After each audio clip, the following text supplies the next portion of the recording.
বিদেশে পালিয়ে যাওয়া আওয়ামী লীগ নেতাকর্মীদের দেখা মিলেছে লন্ডনে। বিয়ের অনুষ্ঠানে তারা হাসি গানে মেতেছেন। তাদের এমন কাণ্ড দেখে বেজায় খেপেছেন স্থানীয় নেতাকর্মীরা। তাদের ভাষ্য, কর্মীদের বিপদে রেখে নেতাদের এমন আনন্দ নেতার পরিচয় বহন করে না। গত 20 এপ্রিল রোববার লন্ডনের অভিজাত গ্রিনিচ এলাকায় অবস্থিত হোটেল ইন্টারকন্টিনেন্টালে এ অনুষ্ঠান অনুষ্ঠিত হয়। এরপর থেকেই পালিয়ে যাওয়া আওয়ামী লীগের বেশ কয়েকজন শীর্ষ নেতার ছবি সামাজিক যোগাযোগ মাধ্যমে ছড়িয়ে পড়েছে। যুক্তরাজ্যে অবস্থানরত দলটির বিভিন্ন নেতারাও ফেসবুকে ছবি ভিডিও শেয়ার করেছেন। তাতে দেখা যায়, স্বৈরাচার আওয়ামী লীগ সরকারের সাবেক পররাষ্ট্রমন্ত্রী হাসান মাহমুদ, সাবেক মৎস্য ও প্রাণী সম্পদ মন্ত্রী আব্দুর রহমান, সাবেক প্রবাসী কল্যাণ প্রতিমন্ত্রী শফিকুর রহমান চৌধুরী, সাবেক নৌপরিবহন প্রতিমন্ত্রী খালেদ মাহমুদ চৌধুরী, সিলেট 3 আসনের সাবেক সংসদ সদস্য হাবিবুর রহমান হাবিব সহ আরও অনেকে অনুষ্ঠানে উপস্থিত রয়েছেন।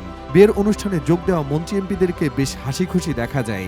তারা বিয়েতে আসা নেতাকর্মীদের সঙ্গে কথা বলেন, অনেকের সঙ্গে ছবিও তোলেন।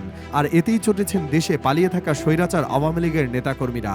তাদের ভাষ্য, দেশের কোটি কোটি নেতাকর্মী বর্তমানে দুঃখ দুর্দশার মধ্যে দিন পার করছেন। এর মাঝে পালিয়ে যাওয়া বড় নেতাদের বিয়ের অনুষ্ঠানে এমন অংশগ্রহণ শুধু বেমানান নয়, বরং লজ্জাজনকও।